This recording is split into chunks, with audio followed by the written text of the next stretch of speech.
हाँ जी, मेरे दोस्तों, मेरे भाइयों, आज मैं आपको ना बहुत इम्पोर्टेंट बात बताने वाला हूँ। इम्पोर्टेंट बात ये बताने वाला हूँ मैं आपको कि अगर आप इंडिया से बाहर कोई भी कंट्री में जाना चाहते हो और बिना एजेंट के जाना चाहते हो, तो आप कैसे बाहर दूसरी कंट्री में जा सकते हो और क्या प्रोसेस होता है। तो बहुत सारे भाई क्या करते हैं ना, जो यूपी वाले मेरे भाई है, यूपी वाले, उनके साथ बहुत ज़्यादा फ्रॉड होता है, स्कैम होता है। उनको डॉक्यूमेंट की नॉलेज नहीं होती, उनको जॉब मिलेगी या उनको विजिटर वीज़ा मिलेगा या फिर कोई वर्क परमिट वीज़ा मिलेगा, उनको कोई आइडिया नहीं होता। जो एजेंट होते हैं ना, उसका वो फ़ायदा उठाते हैं। आज मैं इस वीडियो के अंदर आपको वो सारी बातें बताऊंगा कि अगर आपने मतलब इंडिया से बाहर जाना है, विजिटर वीज़ा पे जाना है, चाहे वो कनाडा का विजिट वीज़ा लेना चाहते हो या न्यूजीलैंड का, ऑस्ट्रेलिया का, या फिर यूरोप की कोई भी कंट्री का, तो आपको क्या क्या डॉक्यूमेंट की रिक्वायरमेंट पड़ती है। वो डॉक्यूमेंट अगर आपके पास होंगे तो किसी भी एजेंट से या फिर आप खुद से भी अपनी फाइल को प्रिपेयर करके और अपना विजिट वीज़ा लगा सकते हैं। और जॉब के बारे में भी आपको मैं यहाँ पे डिस्कस करूंगा, इस वीडियो के अंदर सारा कुछ प्रोसेस बताऊंगा। ये लंबी वीडियो हो सकती है लेकिन इसमें सारी इंफॉर्मेशन आपको मिलने वाली है। अच्छे से समझना और वीडियो को लाइक ज़रूर करना। मैं सबसे पहले आपको विजिटर वीज़ा के बारे में बताना चाहूँगा कि अगर आपने विजिटर वीज़ा अप्लाई करना है, तो विजिटर वीज़ा चाहे वो आप छोटी कंट्री में करो चाहे बड़ी कंट्री में करो, डॉक्यूमेंटेशन एक ही होता है। कुछ कंट्री ऐसी होती है कि अगर आप अप्लाई करते हैं तो आपको फ्री में वीज़ा मिल जाता है, वीज़ा की कोई रिक्वायरमेंट नहीं होती, फ्लाइट टिकट लेके आप बाहर कंट्री में जा सकते हो। कुछ कंट्री ऐसी होती है कि पासपोर्ट पे आपके पास होना चाहिए और पासपोर्ट के हिसाब से आपको कोई डॉक्यूमेंट की नॉलेज नहीं, डॉक्यूमेंट की रिक्वायरमेंट नहीं होती है और आपको वीज़ा मिल जाता है। और कुछ कंट्री ऐसी होती है जैसे कि कनाडा, न्यूजीलैंड, ऑस्ट्रेलिया या फिर यूरोप की कहीं भी कोई भी कंट्री, तो वो क्या करती है, वो आपसे डॉक्यूमेंट की रिक्वायरमेंट करती है। अब डॉक्यूमेंट आपके क्या क्या होने चाहिए, जो मैंने आपको लास्ट में ये बताया है कि कनाडा या न्यूजीलैंड, ऑस्ट्रेलिया, यूरोप की कोई भी कंट्री, इनके लिए क्या क्या रिक्वायरमेंट होती है डॉक्यूमेंट के बारे में इसमें बताऊंगा। सबसे पहली बात है कि आपके पास पासपोर्ट होना चाहिए। और दूसरा, आपके पास अपनी बैंक स्टेटमेंट कम से कम जेन्युइन तरीके से अगर आपने अप्लाई करना है तो आपके पास बैंक स्टेटमेंट कम से कम 8 से 10 लाख रुपए से ऊपर ही होनी चाहिए। फिर आपको विजिटर वीजा के लिए कोई नहीं रोक सकता। दूसरा, आपका एक आईटीआर होनी चाहिए, जो कि आईटीआर में वो आपने मतलब बताना है कि जो आप काम करते हो। और जो ये आईटीआर के बारे में मैं बात कर रहा हूँ ना, आईटीआर इतनी इंपॉर्टेंट होती है कि गाइस अगर आप आईटीआर भरते हो ना, तो आईटीआर में ये मेंशन कराना पड़ता है कि हम क्या काम करते हैं। और वो सारी मतलब हिस्ट्री उसके अंदर आ जाती है। तो कोशिश करो कि आप 680 तक अपनी आईटीआर को फाइल किया करो। और सबसे इम्पोर्टेंट आता है आपका जॉब प्रूफ। और अगर आप कोई भी कंट्री में विजिटर वीजा अप्लाई कर रहे हो, तो आपको अपना जॉब का प्रूफ दिखाना पड़ता है कि आप यहाँ पर काम करते हैं, आप इस एम्प्लॉयर के पास काम करते हैं।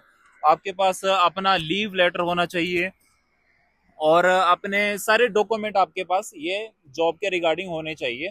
तो फिर आप अपनी फाइल को मतलब अप्लाई कर सकते हो।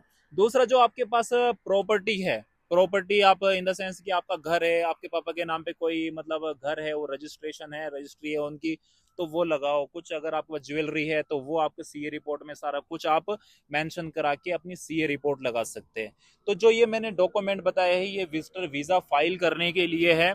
और इसमें आप पूरे यूरोप में, कनाडा में, न्यूजीलैंड में, ऑस्ट्रेलिया में कहीं पर भी अपनी विजिटर वीजा के लिए फाइल कर सकते हो।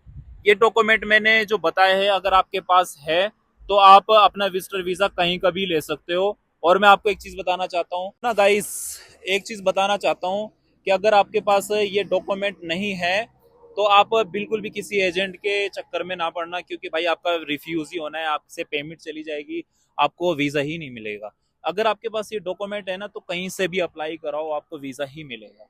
अब मैं बात करने वाला हूँ कि अगर आपने वर्क परमिट के लिए अप्लाई करना है, कोई भी कंट्री में आप अपनी जॉब को अप्लाई करना चाहते हैं, तो आप थोड़ा सा आपको एक सब्र करना पड़ेगा। कोई भी कंट्री में जॉब को अप्लाई करते हैं तो क्या प्रोसेस होता है, कैसे आप अप्लाई कर सकते हैं, और क्या आपको बिना एजेंट के जॉब मिल सकती है, नहीं मिल सकती है, मैं अब वर्क परमिट वीजा रिलेटेड आपको ये बात यहाँ पर बताऊंगा, क्योंकि मैंने विजिटर वीजे के लिए फाइनल कर दी, आपके पास वो डॉक्यूमेंट हो गए तो आप उसके लिए अप्लाई कर सकते हैं। अब मैं शुरू करता हूँ कि अगर आपने वर्क परमिट के लिए अप्लाई करना है तो सबसे पहले आपके पास अपना सीवी होना चाहिए, कवर लेटर होना चाहिए। सीवी का मतलब ये है कि जिस कंट्री में आप अप्लाई कर रहे हैं, जैसे न्यूजीलैंड में अप्लाई कर रहे हैं तो न्यूजीलैंड फॉर्मेट में आपका सीवी और कवर लेटर होना चाहिए। सीवी में आपने अपना सारा कुछ अच्छे से मेंशन करना है, जैसे कि आपके काम की समरी होती है, आपके जो जॉब की रिस्पॉन्सिबिलिटीज होती है वो आपने मेंशन करनी है, जो आपके काम की स्किल्स है वो मेंशन करनी है, जो एजुकेशन आपने की है वो अच्छे से बताना है, जो आपकी लैंग्वेज है वो बताना है। सारी आपने नॉलेज उसमें अपने सीवी में दे देनी है ताकि आपका शॉर्ट लिस्ट हो जाए। अब आता है आपका कवर लेटर। कवर लेटर में आपने ये बताना है कि मैं ये जॉब करता हूँ और मेरे पास इतना एक्सपीरियंस है और मैं यहाँ पर आपके पास जॉब अप्लाई कर रहा हूँ, एम्प्लॉयर का नाम लिख सकते हैं। तो इसमें सारी पोजीशन आप लिख सकते हो, कवर लेटर में अच्छी तरह डिस्क्राइब कर सकते हो। फिर आपको वहाँ से मिलने के चांसेस हो जाते हैं कि आपका जब आप सीवी किसी को सेंड कर रहे हो। और देखो मैं तरीका बताता हूँ जॉब अप्लाई करने का। अगर आप सुपर मार्केट में जॉब अप्लाई कर रहे हो, फॉर एग्जांपल सुपर मार्केट में आप जॉब अप्लाई कर रहे हैं, असिस्टेंट है, आप सुपरवाइजर है या फिर आप कैशियर है, कोई भी पोजीशन है आपकी, एक सिंपल सा तरीका बता रहा हूँ मैं आपको। तो आप गूगल पे ये भी सर्च कर सकते हो कि जैसे कि आप न्यूजीलैंड में अप्लाई कर रहे हो तो न्यूजीलैंड लिख सकते हैं पहले गूगल पे जाके, फिर उसके बाद आप लिख सकते हैं सुपर मार्केट। तो काफी सारी जो सुपर मार्केट होगी वो आपके गूगल पे लिस्ट की तरह आ जाएगी। फिर आप उनकी ईमेल आईडी निकालो, उनकी ईमेल आईडी पे अपना सीवी वहां पर सेंड करो और वहां से जॉब मिलने के चांसेस होते हैं, रिवर्ट आने के चांसेस हो जाते हैं। तो इसमें आपको बहुत ज़्यादा बेनिफिट मिलता है। और ये डायरेक्ट एम्प्लॉयर से बात करने का एक तरीका होता है, ये मैंने एक सिंपल तरीका बताया है, बाकी तो आप वेबसाइट पे जाके भी अप्लाई कर सकते हैं। बाकी जो मैंने आपको तरीका बताया है ना, ये बहुत सिंपल तरीका है, इसमें आपको चांसेस ज़्यादा है। क्योंकि चांसेस इसलिए है, आप वहां पर अप्लाई कर रहे हो गूगल पे, उनसे डायरेक्ट एम्प्लॉयर से बात कर रहे हो। ऐसे ही होटल लाइन है, जैसे कि आप होटल कोई बुक करते हो तो उनको ईमेल ही करते हो, तो अपना सीवी सेंड करो, उनको बोल दो कि हाँ मुझे जरूरत है आपकी जो जॉब की, उनको अप्लाई कर सकते हो। तो मैंने आपको इतनी सारी बातें बताई है। ये जो प्रोसेस है बड़ा सिंपल प्रोसेस होता है, कैसे कैसे अप्लाई करना है, बस इसमें आपको मेहनत लगती है। जैसे कि आप वहां से शॉर्टलिस्ट होते हैं तो आपका इंटरव्यू होता है, आपको ईमेल आता है कि आप मतलब शॉर्टलिस्ट हुए, आपको मतलब इंटरव्यू होगा। इंटरव्यू में आपसे आपके काम के बारे में, सारी रिस्पॉन्सिबिलिटीज के बारे में आपसे वहां पर पूछी जाएगी। पूछने के बाद में वो फिर आपको वर्क परमिट इशू कर देंगे, फिर आप यूरोप कंट्री में या फिर न्यूजीलैंड में, कनाडा में, आप कहीं पर भी जा सकते हो। तो ये जो मैंने प्रोसेस बताया गाइस, तो आज से ही आप अप्लाई करना और कोशिश करना। मेरा आपके साथ मैं आपके साथ में हूँ, मैं आपको हेल्प करूंगा और सारा कुछ आपको प्रोसेस में बताता रहूंगा। अगर आपको कभी भी मेरी ज़रूरत पड़ती है तो आप मेरे को इंस्टाग्राम पे कांटेक्ट कर सकते हैं। अगर आपने मेरे से जॉब को अप्लाई करानी है, देखो मैं मिनिमम चार्जेस लेता हूँ, जॉब अप्लाई करता हूँ। अगर आप मेरे से अप्लाई कराना चाहते हो तो रिस्क ले सकते हैं। मैं कोई जॉब प्रोवाइड नहीं करता हूँ, मैं मेरी कोई कंसल्टेंसी नहीं है, मैं कोई जॉब प्रोवाइड नहीं करता हूँ, मैं कोई एजेंट नहीं हूँ। अगर आप मेरे से अप्लाई कराना चाहते तो आपको रिस्क लेना पड़ेगा। मैं आपसे चार्ज लूंगा, अपने जो अप्लाई के मेरी चार्जेस होते हैं, तो मैं भी आपकी जॉब को अप्लाई कर सकता हूँ अगर आप ये चाहते हो कि मैं आपकी जॉब को अप्लाई करूँ।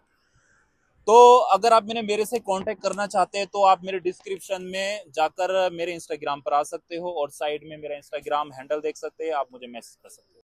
फ्रेंड्स, मैं आपको एक चीज़ ज़रूर बताना चाहता हूँ। देखो अपनी लाइफ में जब तक आप रिस्क नहीं लोगे तब तक आप सक्सेस नहीं होगे। आप कहीं पर भी रिस्क लो लेकिन ज़रूर लो, क्योंकि जब तक आप रिस्क नहीं लोगे तब तक आपको अपनी एलिजिबिलिटी का और अपने सक्सेस होने का कोई भी एक पॉजिटिव नेगेटिव का रिजल्ट्स नहीं मिलता है। तो मैं सभी भाइयों से ये कहना चाहता हूँ कि अपनी लाइफ में सीरियस होके एक रिस्क लो और अप्लाई करो। जब तक आप अप्लाई नहीं करोगे तब तक आपको पता नहीं चलेगा कि आपकी एलिजिबिलिटी क्या है। तो मैं कोशिश करूंगा आपके लिए अप्लाई करने के लिए। अगर आप इंटरेस्टेड होगे तो मेरे को इंस्टाग्राम पे कांटेक्ट करो।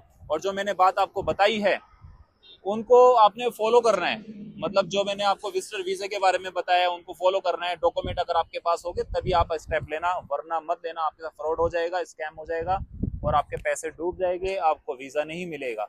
अगर आप ये वीडियो आपको अच्छी लगी है तो लाइक और सब्सक्राइब जरूर करना मेरे चैनल को, और ऐसी ही वीडियो आपके सामने मैं लाता रहूंगा। आप सभी का बहुत बहुत धन्यवाद।